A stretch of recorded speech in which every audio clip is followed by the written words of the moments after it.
for the development control.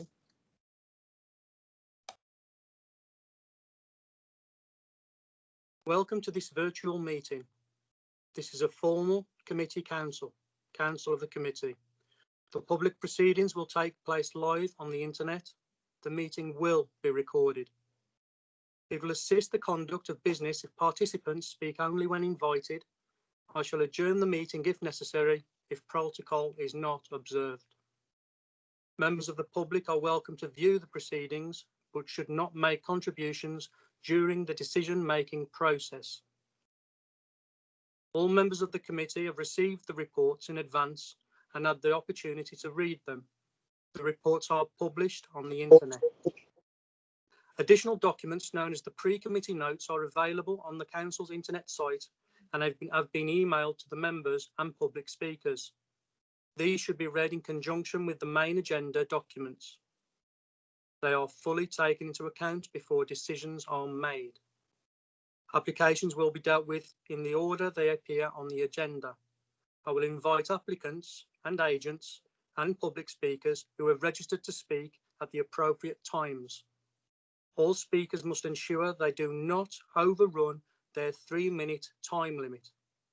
There will be no questioning by committee of objectors, supporters, applicants or agents who will not be able to speak again. All participants should mute their microphones and video feed when they are not speaking. Please remember to unmute your microphone and switch on your video feed when it is your turn to speak. Speak clearly and slowly into your microphone. The chat function on Microsoft Teams should only be used by the members of the committee and officers. This is to assist me with the conduct of the meeting. Members of the public should not use this function in any capacity. This is being monitored and has a full audit trail. Anyone found to be using this function will be removed from the meeting. If there are registered speakers on an application, which on both applications there are, the officers will present the report. Registered speakers will be invited to make representations one at a time, and then members of the committee will be asked if they want to speak on the application. The committee will then be invited to make a decision on each individual application. When a matter is put to a formal vote, I will ask each member of the committee individually to record their vote using the chat function. Finally, I ask everyone's patience with the use of technology. I apologise in advance if we experience any unforeseen difficulties, which we will try to resolve expediently. When the item on which you have contributed is concluded, you may leave the meeting by using the red hang up button if you so wish. Right. Do we have any apologies for absence? Apologies from Councillor Goddard, Chair. Thank you. To report the appointment of any substitute members serving for this committee, for this meeting of the committee. None received, Chair. Thank you. To receive any declarations of interest under the Members' Code of Conduct.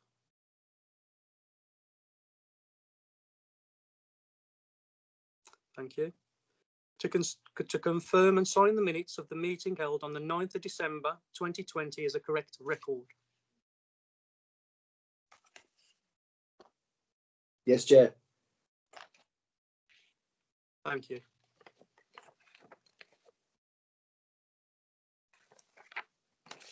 And to the meeting. Plans and applications to develop. This is planning application number P20-1371. The proposal is approval of reserved matters, scale, layout, external appearance and landscaping phase 1 for erection of commercial unit for B2, B8 and E, formerly B1, using compromising circa, floor space and following outline proposal from P190942. This is so it's for full planning permission, and I believe it's Pete. Are you? Yes, Chair. Okay, thank you. Yeah, carry on. Thank you. Okay, so with the first slide, could I? Right. So in front of you is the application site.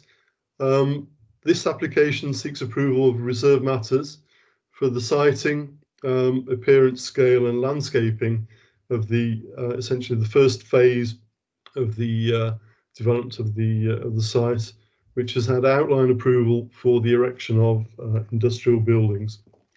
The outline approval approved the means of access to the site and a total of 3,716 square meters of floor space. This application constitutes the first phase of that development. The outline site projects to the north as well, and it provides, this current application will provide approximately half of the floor space approved at the outline stage within a building that will be split into two industrial units. Can we go to the next slide, please?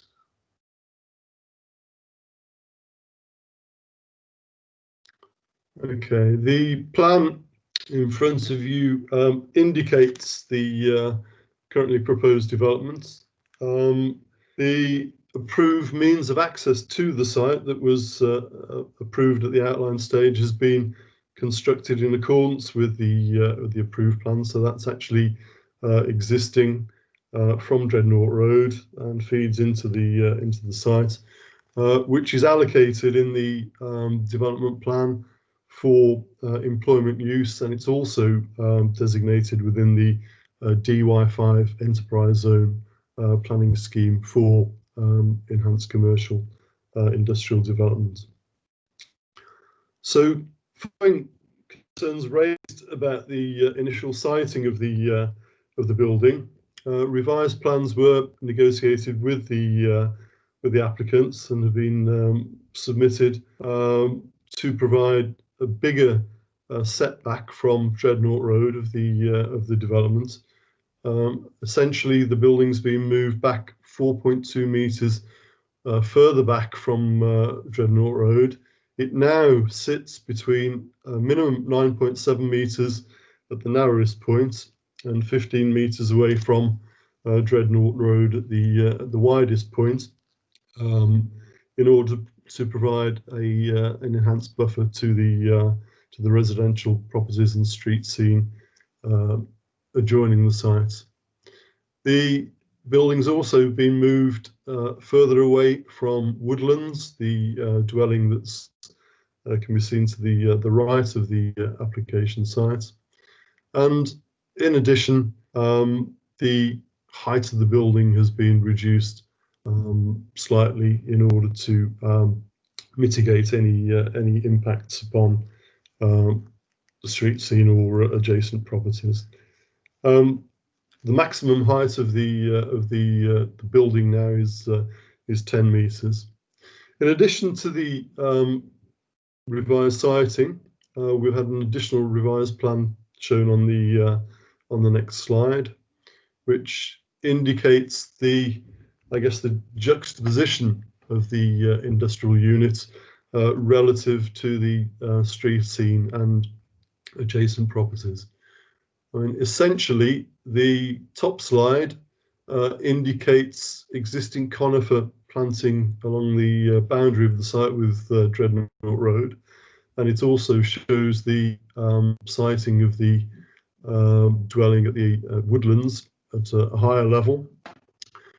The next slide down indicates the proposed developments relative to that conifer screen, which has relatively recently been reduced in height to 11 meters. And that slide, I think, shows that the general view of the industrial unit from the street scene will be screened.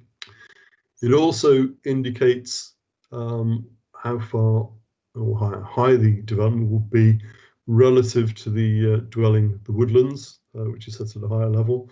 An existing tree screen buffer will be retained and maintained between the development and that property. And the following slides also indicates generally the street scene houses on the opposite side of Dreadnought Road, and existing planting to be retained as a buffer. Okay. So, in terms of the development, it's been designed such that no operational openings will face towards any residential properties, and I would also refer to the fact that the outline stage, there are conditions requiring the erection of a noise barrier, and also requiring noise attenuation for the building, such that it shouldn't emit excessive noise, and that will be capped as required by our environmental health officers. So those conditions are attached to the outline, and that's made clear on the pre-committee note as well, referring to this development. Could we go to the next slide as well, please? Okay, this indicates Dreadnought Road. It indicates the conifer screen, which is to be maintained and supplemented where some of the existing conifers have been subject to fire, I believe, and therefore there needs to be enhanced planting. The access point is indicated in the background of that slide, and this is the access that's been built in accordance with the outline approval.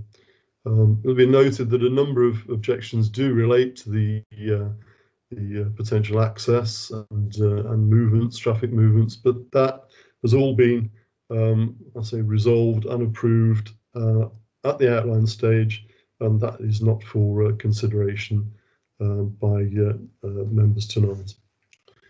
Okay, can we go to the next slide? So this indicates the frontage of the sites, adjacent planting on Dreadnought Road, in addition to the conifer screen and the development site in the background. Okay, next slide, please. So this shows the constructed access and the development site beyond. Could we just go? And that shows the existing planting that will need some supplementing, and we have proposals in hand for that. This shows the existing dwelling woodlands adjacent to the site. It indicates the boundary planting that will remain between the development site and the building.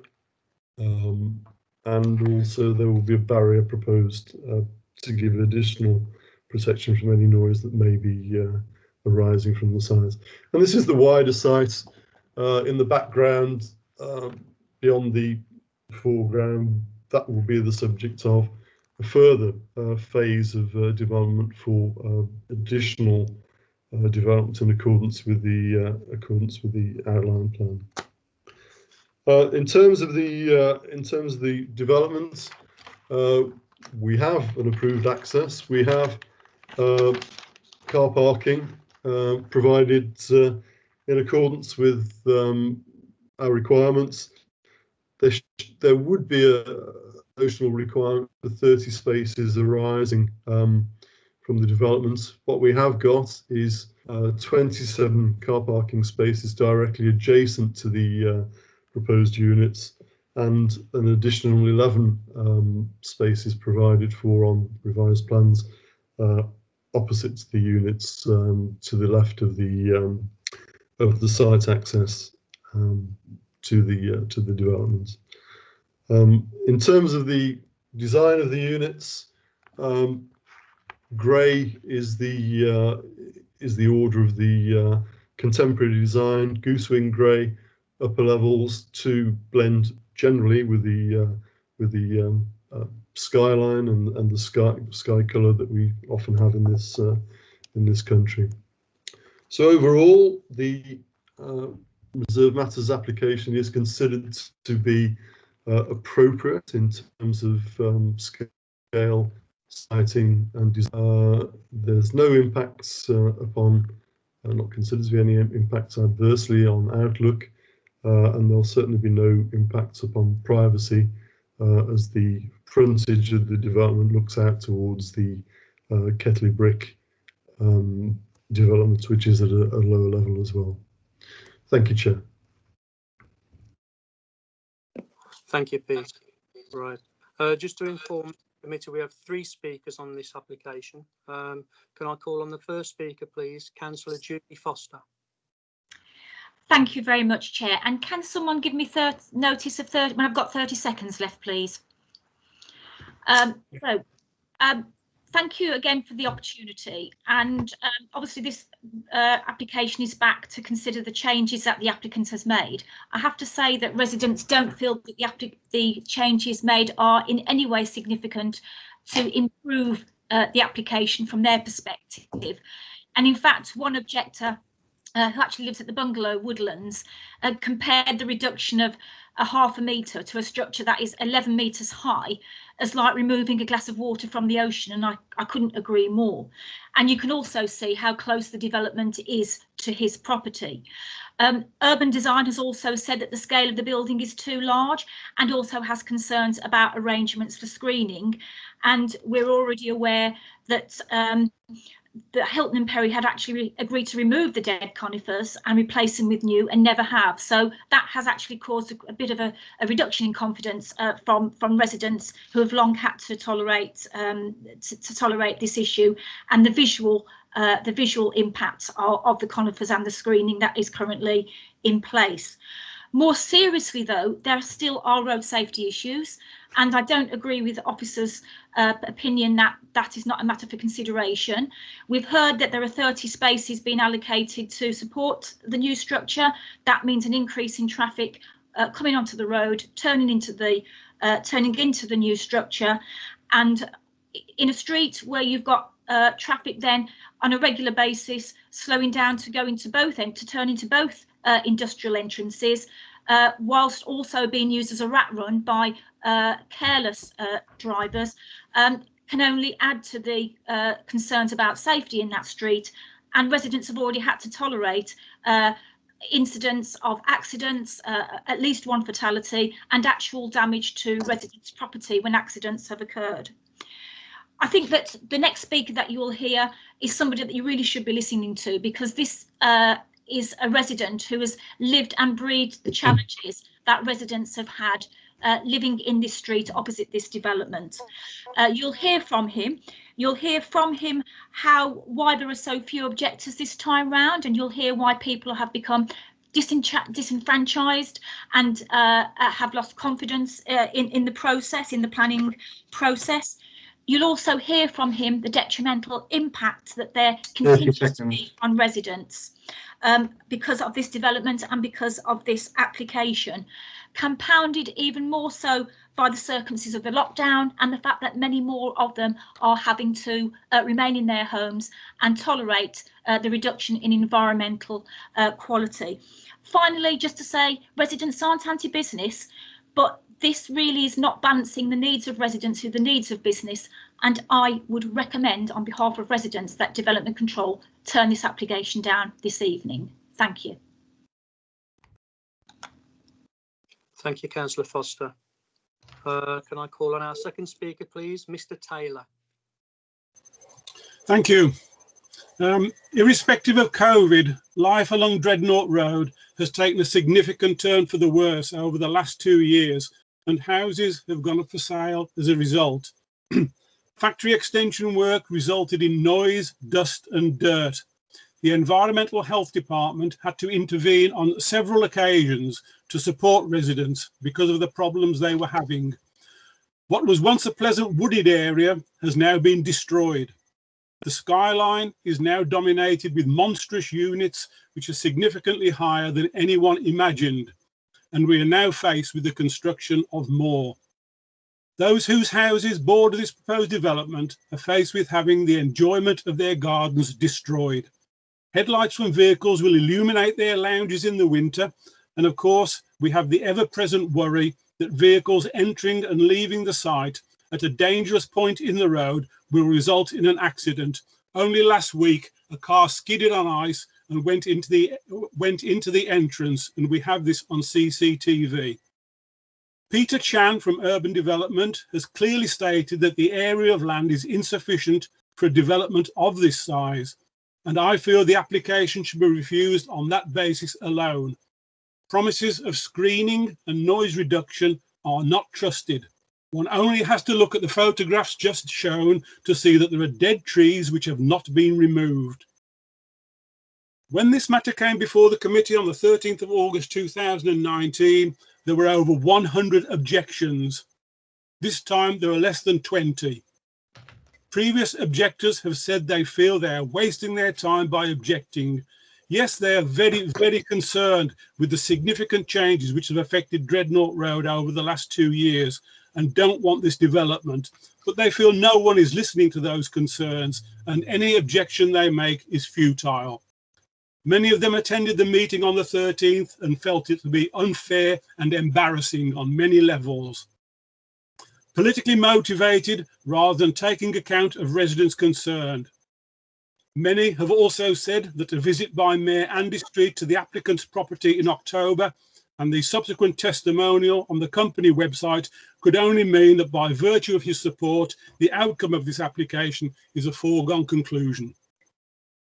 Residents are worn down with the events of the last 9 months. They've lost loved ones and their lives have been put on hold.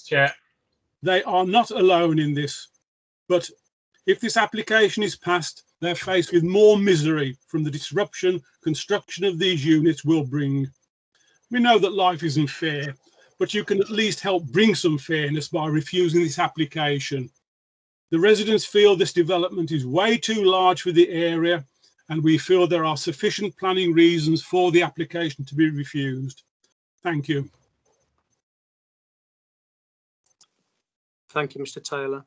Can I call on our third speaker, please, Mr. Alex Patrick Smith? Thank you.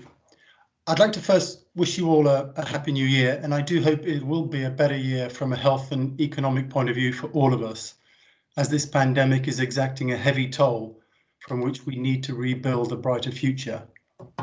As has been set out, this is a reserved matters application covering issues of scale, layout and external appearance.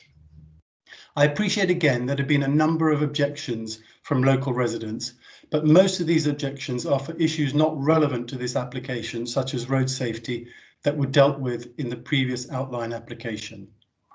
The outline planning that was granted was for 40,000 square feet of development. This application is for a 17,500 square foot building.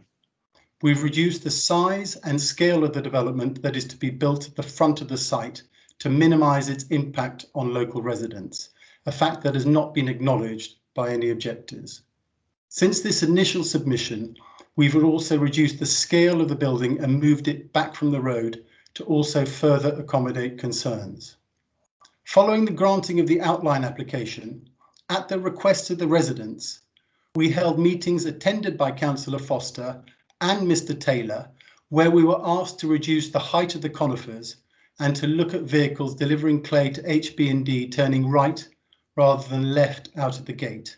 Both these issues have been actioned. Perversely, having reduced the height of the conifers, this is now a factor that is being used against us in the objections from the residents, with the claim that the building can be seen from the road and houses.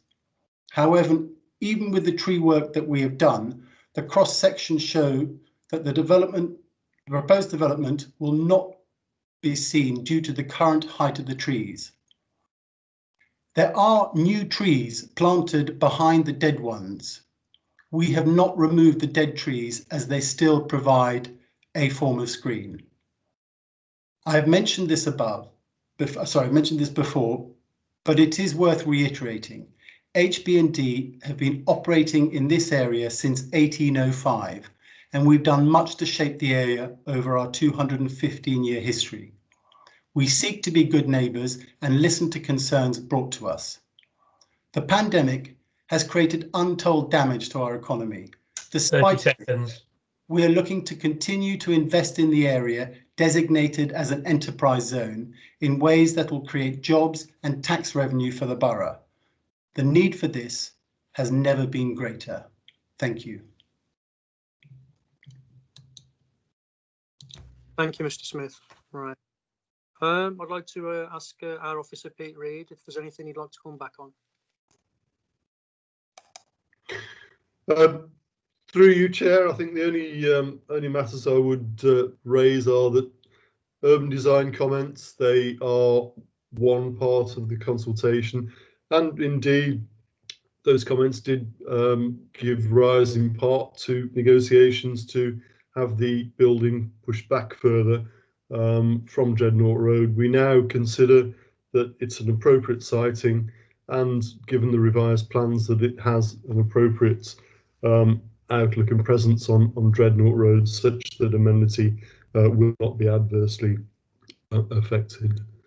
In terms of the access, I can only reiterate that road safety audits and traffic assessments at the outline stage found that the proposed access would be safe. It's been implemented in accordance with those requirements, and on that basis, it's not a matter for consideration by members this evening.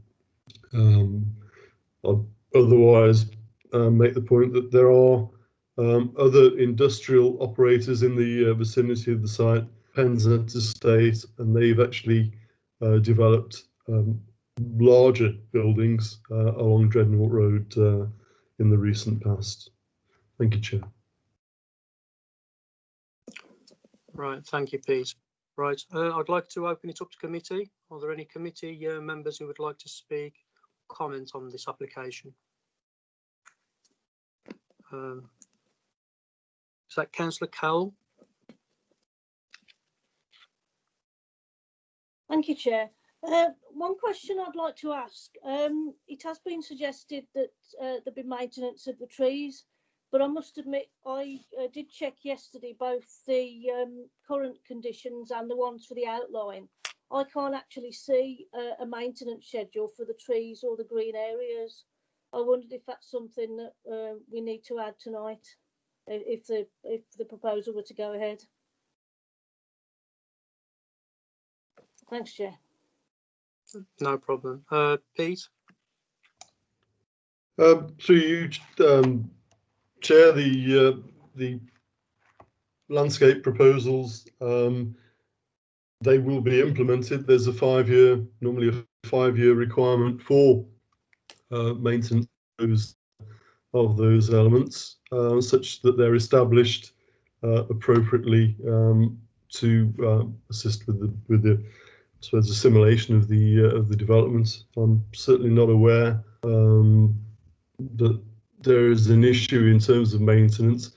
I think the conifer planting at the frontage of the site that was referred to, that's been there for a number of years, and it was relatively recently reduced, I think, as a request from local residents. I can only assume that that will receive some maintenance at appropriate points in the future.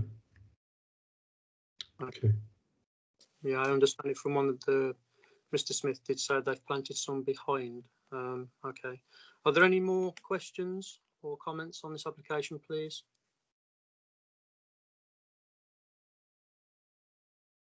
Is that Councillor Ahmed? It is indeed, Chair. Happy for me to speak? Of course. Perfect, thank you very much. I know there's quite a few comments made during the objectors speech earlier today. I will be, like you mentioned earlier on, a lot of those probably are not to be considered in this meeting, given that it's a for reserve matters. Specifically, I remember I think it was Peter, towards the end of his closing statement when he was invited to come back in. He mentioned that there were other buildings within the vicinity or on the road, commercial nature. However, if I'm looking at page 14, I'm assuming he's referring to the ones on page 14. Can you just double check that is the case, please. Bottom of page 14 of the report. If you could just confirm, are those the ones that we're talking about, those commercial buildings?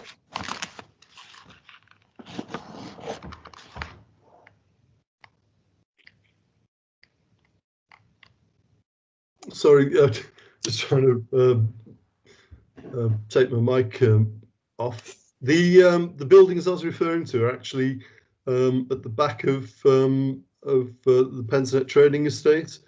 There's been some significant developments, so it's slightly off this plan. Okay. Beyond the access. Okay. And those. Sorry, I assumed you were talking about the ones on the plan because you mentioned Dreadnought. I thought it was those ones. Now, if I was to, because I can only work off what I've got here in front of me, sorry, from what I can see.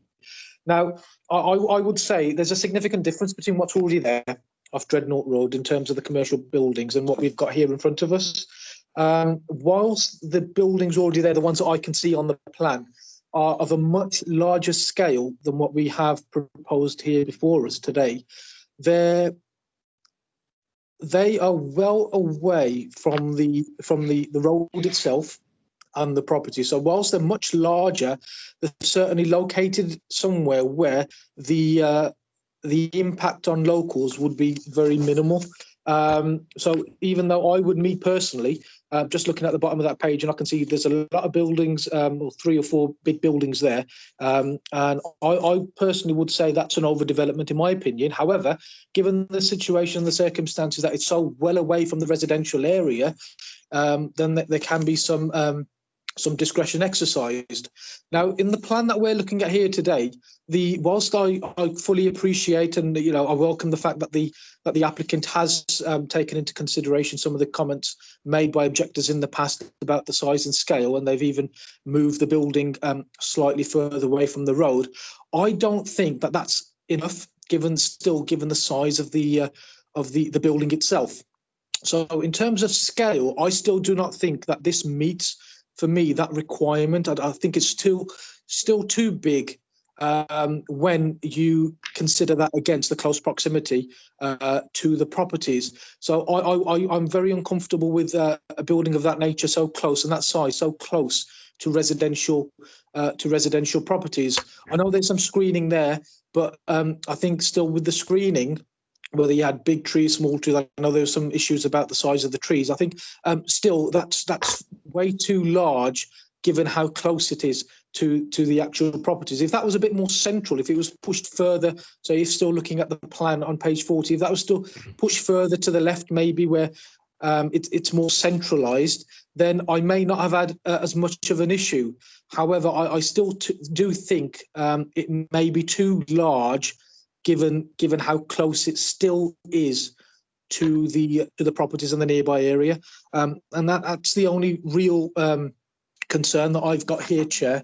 And I thought it was important for me to voice that. Thank you very much. Absolutely, thank you, Councillor. Pete, is there anything you'd like to come back on that one? I can only reiterate that, officers, we consider that the siting is appropriate, the screening is appropriate. It'll have very little presence on Dreadnought Road. I guess the industrial buildings referred to, the Hinton Perry and Davenhill premises, which have been there for a very long time, they're actually sat within a hollow. I guess what we can't see on this slide is because the aerial photos haven't been updated, is the quite significant buildings at the Pensnet estate that I guess do have a presence as well, but do have some screening with existing trees subject to a TPO on Dreadnought Road. We think it's appropriate. Thank you, Chair. Okay. Thank you, Pete. Okay. Can I call Councillor Hanif? Yeah, thank you, Chair. I think my question would be around listening to Peter's report. I'm not clear on the amount of noise that would be a concern an impact on noise to the residential side of it and the other four sides. Report does mention just the north side of the building, but I'm concerned ongoing how much noise will it affect everybody that's surrounding it. Okay.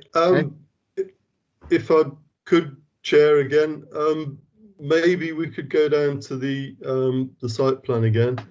But all the operational openings for the developments, they all face towards the Hinton Perrien Davenhill site.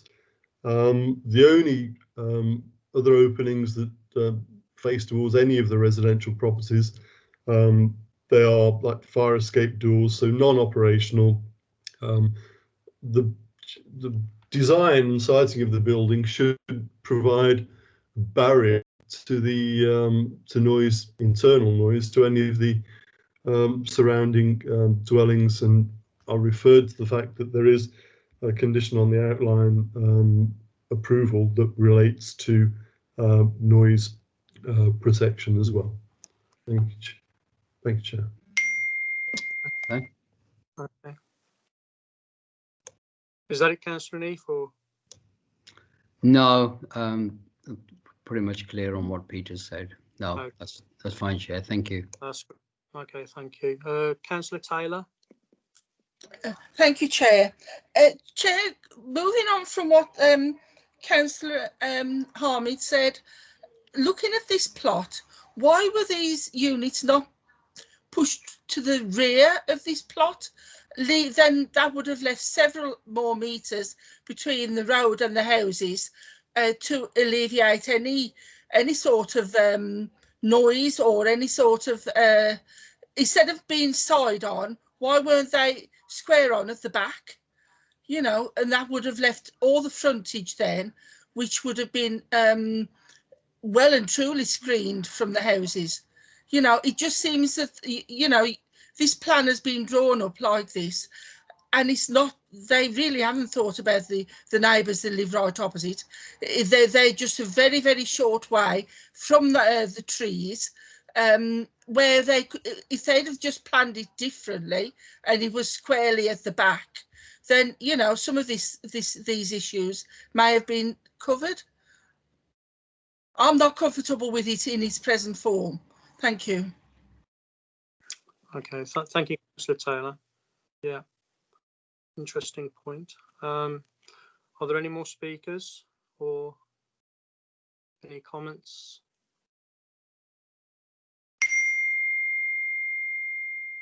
Councillor Ahmed. Thank you, Chair. It's just what Councillor just said. I never looked at it from that angle, but certainly that does seem a little bit. I'm not sure if it's one of the things that were considered. I know we shouldn't be considering. We should only consider what's before us. But yeah, certainly that does appear that probably would have alleviated some of my concerns to some extent as well. Just the angle in which maybe the building was located. Yeah, once again, just wanted to just mention that, yeah, that's something which potentially could have addressed more of the issues raised by the objectors than in its present state. Thank you, Chair. Okay, thank you, Councillor Ahmed. I mean, I'm trying to work out in my mind if it might be something to do with the geography of it. Peter, you've raised your hand. Okay, yeah, thank you, Chair. I mean, if I may, the design of the units is intentional because this is the first phase of a larger industrial development. It needs to accommodate the second phase of units, which will be approximately of the same size as the ones proposed, slightly larger. But the fact of the matter is that if you turn the units around to face Dreadnought Road, you would then actually give rise to potentially more disturbance from activity within the industrial units if the access doors were open.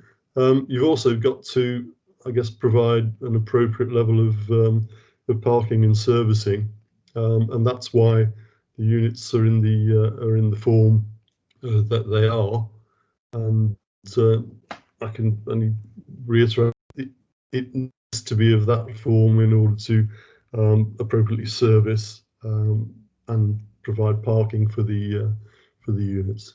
Thank you, Chair. Thank you, Pete. Councillor Taylor. Sorry, thank you, Chair. So what you're saying here is, if these plans go ahead, this is just the first phase to a much bigger site. That this is what you're telling us. Through you, Chair. Yes, Councillor Taylor. The outline site is larger than this first phase reserve matters application, so there will be probably development of the same order of the as the units that you can see on the slide in front of you to the north of this site, and they will also need to be serviced and accessed as well. Okay. Coming back in, Chair, I'm sorry to say that if I lived in Dreadnought Road, I would be weeping by now. Okay, thank you.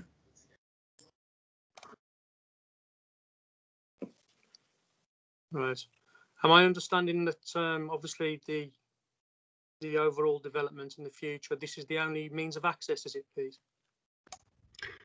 That's correct, Chair. The means of access was subject to a transport assessment. It was also subject to a safety audit that looked at the quantum of floor space and the amount of vehicle movements to the street. So the access is appropriate to serve that amount of development.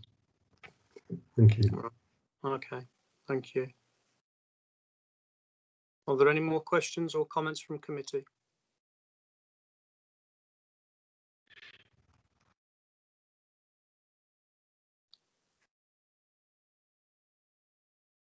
Right.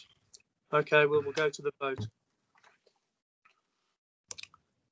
This is planning application number P201371. All those in agreement with the officer's recommendation of approval? I will ask in order. So, Councillor Ahmed. No, Chair, not in approval, not in agreement with the recommendation. Thank you. Councillor Burston. I approve it, Chairman. Thank you. Councillor Cowell. I approve it, Chair. Councillor Anif. Chair, I'm not happy with the outline scale of the whole thing, so it's a no from me. No to the recommendation. Okay. Councillor Harley. I approve. Thank you. Councillor Neal. I approve, Chair. Thank you. Councillor Taylor. I don't approve. Right, okay. I approve. So that application has been approved.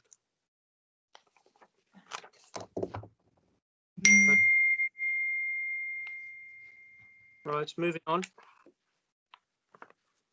Planning application number P201640. The location is 8 Victoria Street, Brierley Hill.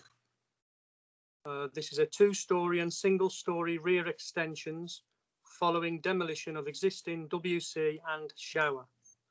I believe it's you again, Pete.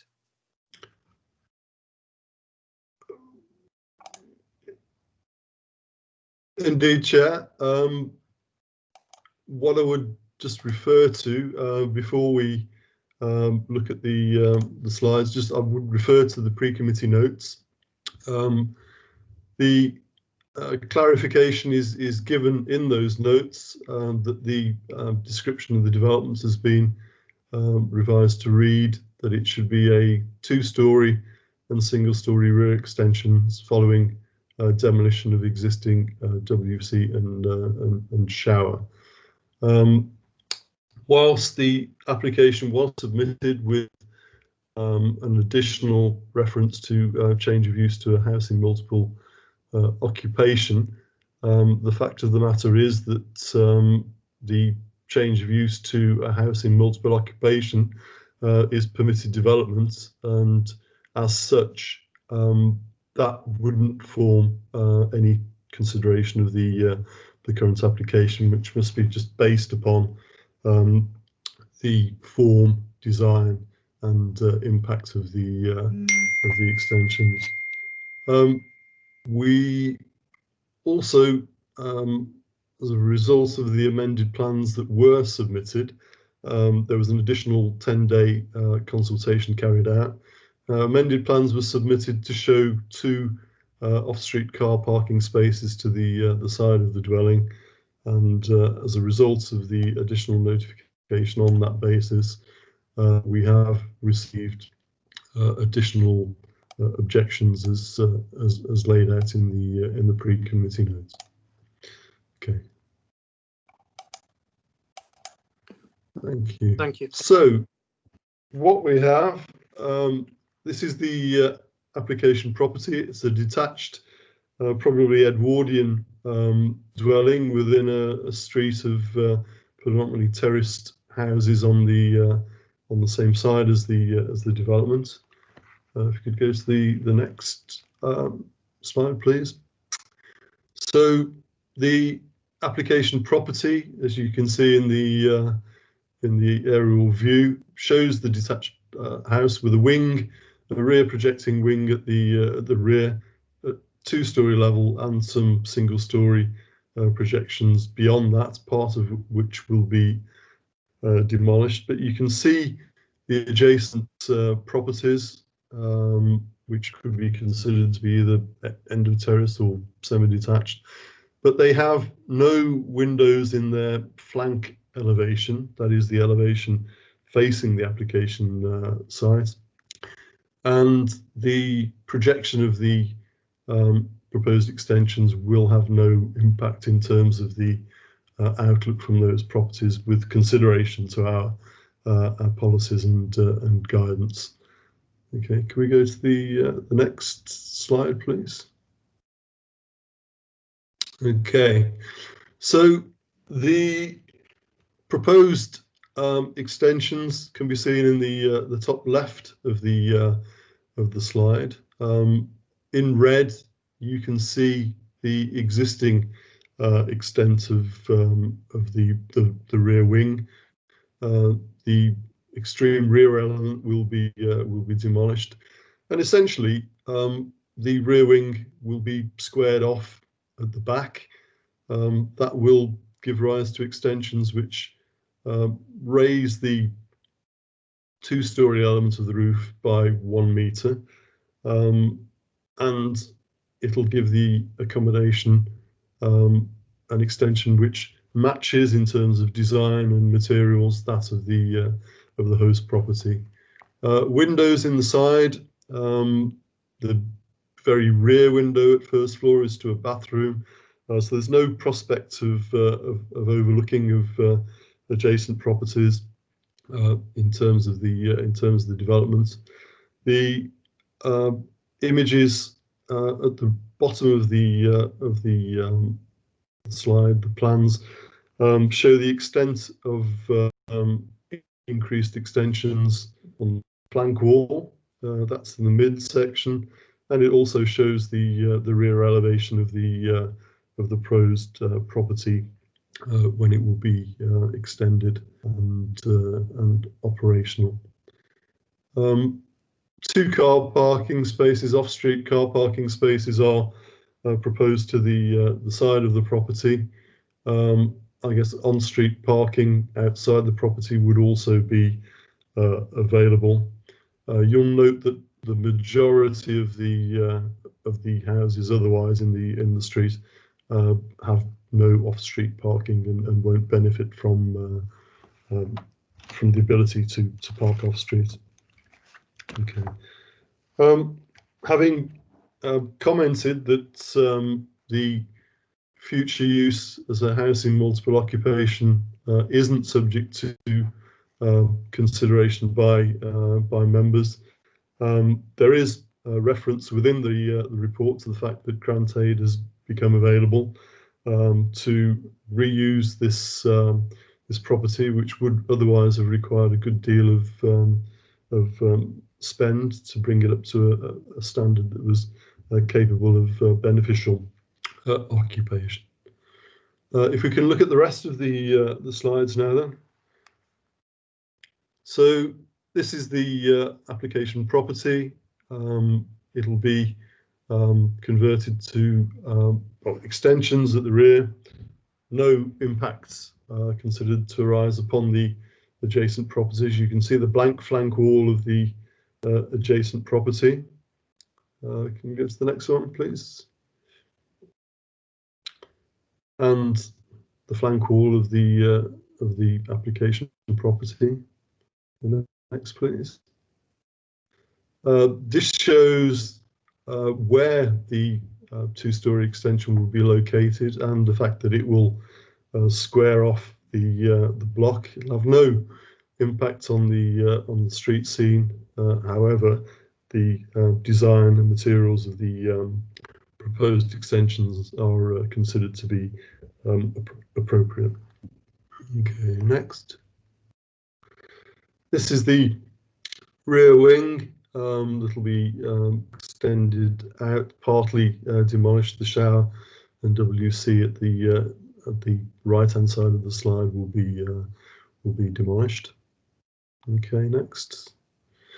And really a view back to the host property, just giving it another indication of the relationship between the property and the adjacent property that's got white painted blank flank gable wall, and that we don't consider there's any potential for loss of privacy or overlooking resulting from the proposed extensions. Thank you, Chair. Thank you, Pete. We have one speaker on this application, so could I call on Mr. Moore, please?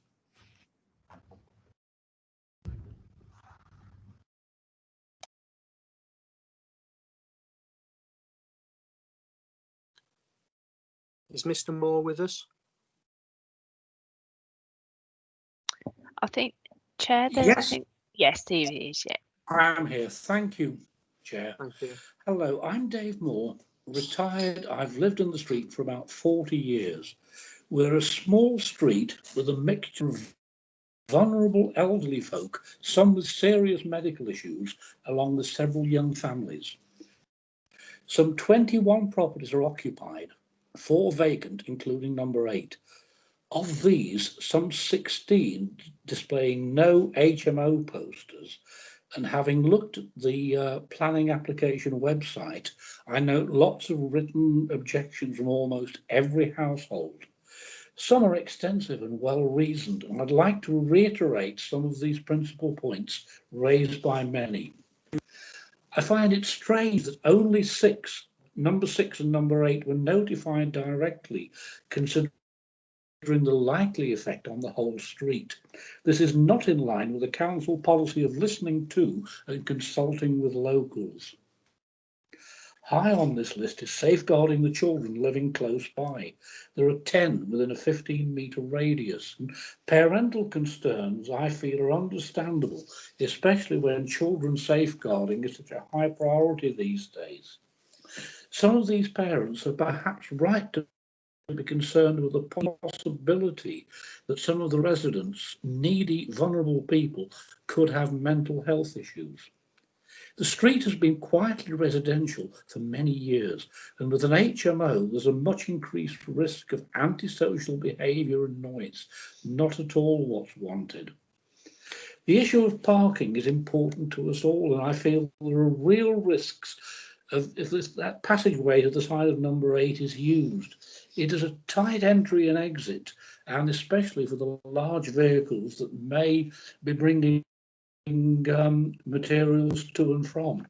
Parking, I'm afraid, is a long-term issue in the street, exacerbated by additional non-residential parking from local workers. Cars are often parked on the pavement already, causing local congestion and hazards. The last thing the street wants is more parking there. And according to the proposal, warden funding is set to expire in 3 years. This naturally raises long-term concerns. What happens when it expires? Who cares then for vulnerable residents in this case, especially as some are expected to be there for 2 years ago? The residents are not unsympathetic to the needs of the likely occupants, but the general feeling is that there must be more suitable properties for conversion instead of opposing this step on a small, quiet street. Thank you again for the opportunity to speak. I sincerely hope the points raised will weigh with your final decision. Thank you. Right. Thank you, Mr. Moore. Thank you. Pete, would you like to come back on any of that? Well, Chair, I think I'll reiterate that what we are looking at is the extensions to the property. What is, I guess, a material consideration is the reference that was raised to the off-street car parking. Our highways officers could comment upon that, but in terms of the operation of the unit, although it's noted that there will be supervision available as part of the grant funding regime, that's not forming part of members' consideration this evening. The use as a HMO is permitted development, and there is no control on any HMO as to the potential occupants. But I'll say an element of supervision is indicated for the future use of the property within the report. In terms of the access, does John or Ian, do you want to make any comment on that?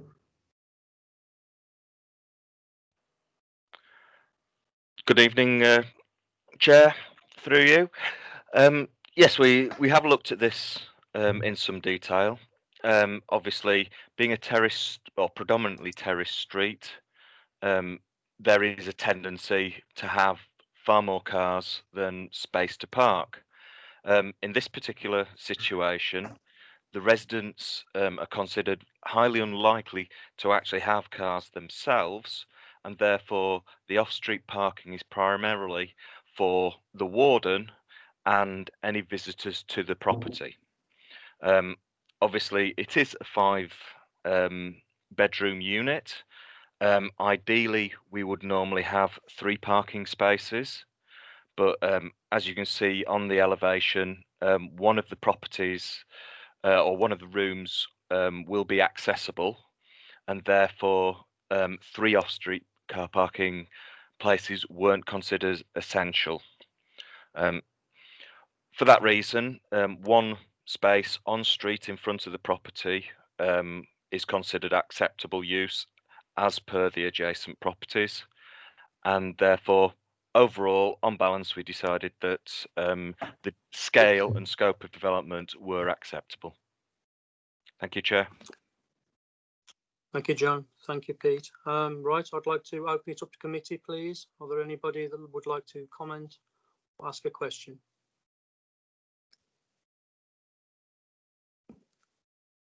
Councillor Neil. Yes, Chair, good evening.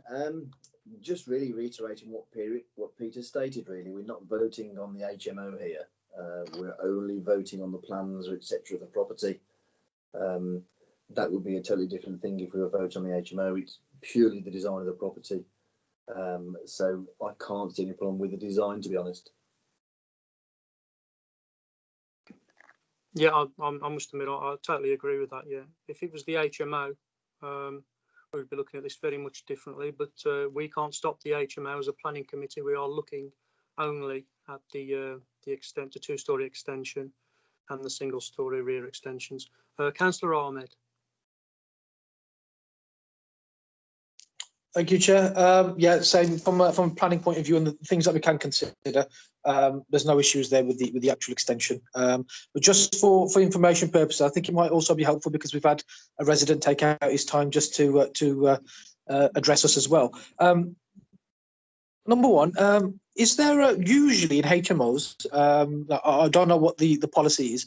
Normally, you see on a report that there's some comments made by the local police. They were consulted. Is that not something? Is that not policy? Is that optional? How does that work? Because I can't see any reference here. And off the top of my head, I think most of the ones that I've seen, there is normally a comment from the police. And the other question I've got is, and this is more for the hopefully for the peace of mind of the objector who spoke. Paragraph 22 makes reference to on-site security being there at night. I'm not sure. Do we have any information? I'd just be interested to know really as to what that consists of. Really, thank you, Chair. Thank you, Councillor Ahmed. Pete.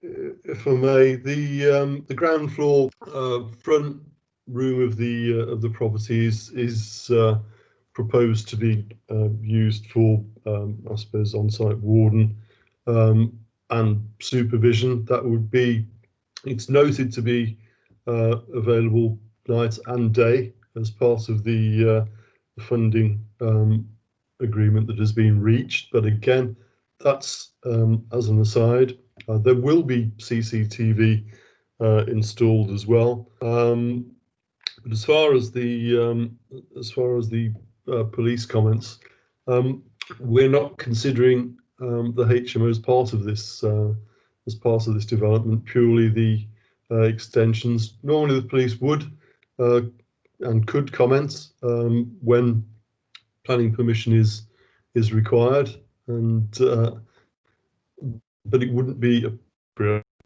relate to any police comments for something that is not related to their remit in this instance. It's just the extensions that we're considering. Thank you. That makes sense. Thanks, Pete. Sorry, Chair. Thank you. Yep, no problem. Councillor Taylor. Thank you, Chair.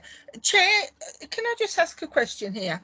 I've sat on a lot of these meetings now, and when we're looking at extensions and things like that, it's always been a priority when we're increasing the footprint and creating more bedrooms that we have to have off-road parking for them. So I'm just wondering why this building is exempt from that. You know, you're saying there's two parking spaces on site and one on the road. I've sat on many of these applications where you've refused to even, our planning department have refused them because there is no off-road parking for 5 bedrooms, which is what this is. And I'm just wondering what the difference is. Sorry, that's my view. That's absolutely fine. John? If I might come back in there. Our adopted parking standards are that for 2 and 3 bedroom residential properties, we require 2 parking spaces. For 4 and 5 bedroom properties, we normally require 3 parking spaces. This particular development is for, say, persons who are unlikely to own a vehicle. And that way, we consider that the loss of 1 parking space will not be significant. The residents themselves will be using taxis and other means rather than owning a private vehicle. Thank you, Chair. Okay, and Chair, I'd make the point that there are effectively 3 car parking spaces available, 2 off street, and there's the potential availability of an on-street space outside the property, such that concerns aren't arising in terms of the extensions and the size of the proposed dwelling. Thank you. Okay, Councillor Taylor. Sorry, Chair, I need to come back in on this. At the end of the day, this will be a 5-bedroom property. It doesn't matter what it's being used for at this point in time. It will be a 5-bedroom property. And we are setting the precedence here that we are okaying for a 5-bedroom property to just have 2 off-road parking spaces. So when the next one comes up, this can be used to as against, you know, our officers saying it's 5 bedrooms, you've got to have three or 4 spaces. They're contradicting themselves. At this point in time, it may be used for something else, but it still will be a 5-bedroom property at the end of the day. And it doesn't matter whether they've got cars or not, it's a 5-bedroom property. And if things don't work out as a HMO and it reverts back to a house, then, you know, we've already built the extension and we've already okayed it for 5 bedrooms just to have 2 off-road spaces. We should not be looking at the one on the main high street because they have no overall they can't say it's specifically for that house. If it's on the road, it could be for anybody. So for the house itself, they only have 2 spaces. So, you know, why are we condoning building 5 bedrooms with just 2 spaces? It contradicts everything we've already said in the past. Right, okay. John, I know you want to come back. Just to highlight, the existing property is already 4 bedrooms, and therefore, at the present time, it only has the 1 on-street car parking space, with the gates as shown on previous photographs. So the extent of actual off-street parking available to it at the present time is that 1 on-street car parking space. So as part of this development, we have specified that the 2 spaces to the side must be available for use. Thank you. Right, okay. And obviously you're following policy as well, so national guidance is what it is. Right, are there any more questions or comments, please?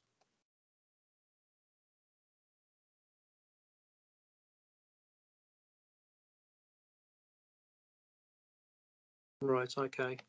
I think for myself, obviously, it's a rather emotional issue with the HMO, but I want it to be very clear that there's nothing we, as a planning committee, can do on that. I do stress the point, we are just looking at the extension side of things and the parking, which we've talked at length. So if there are no more comments or questions, I will go to the vote.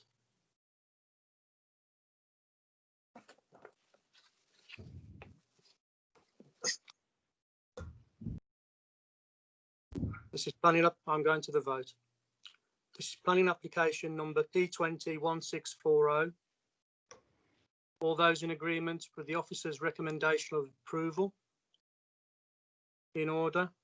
Councillor Ahmed. Approved, Chair. Thank you. Councillor Burston. Approved, Chair. Councillor Cowell. I approve, Chair. Thank you. Councillor Anif. I approve, Chair. Councillor Harley. I approve. Thank you. Councillor Neal. I approve, Chair. Councillor Taylor. Loathly, I approve. Right, thank you all. That application has been approved. Right, so back to the agenda. To consider any questions from members to the chair where 2 clear days notice has been given to the monitoring officer. Council Procedure 11 Rule 11.8. None received, Chair. Thank you. Right, lovely. Thank you very much, everyone, for participating, and hope to see you all soon. That's the end of the meeting. Thank you. Right, thank you, Chair. Well chaired. Everyone.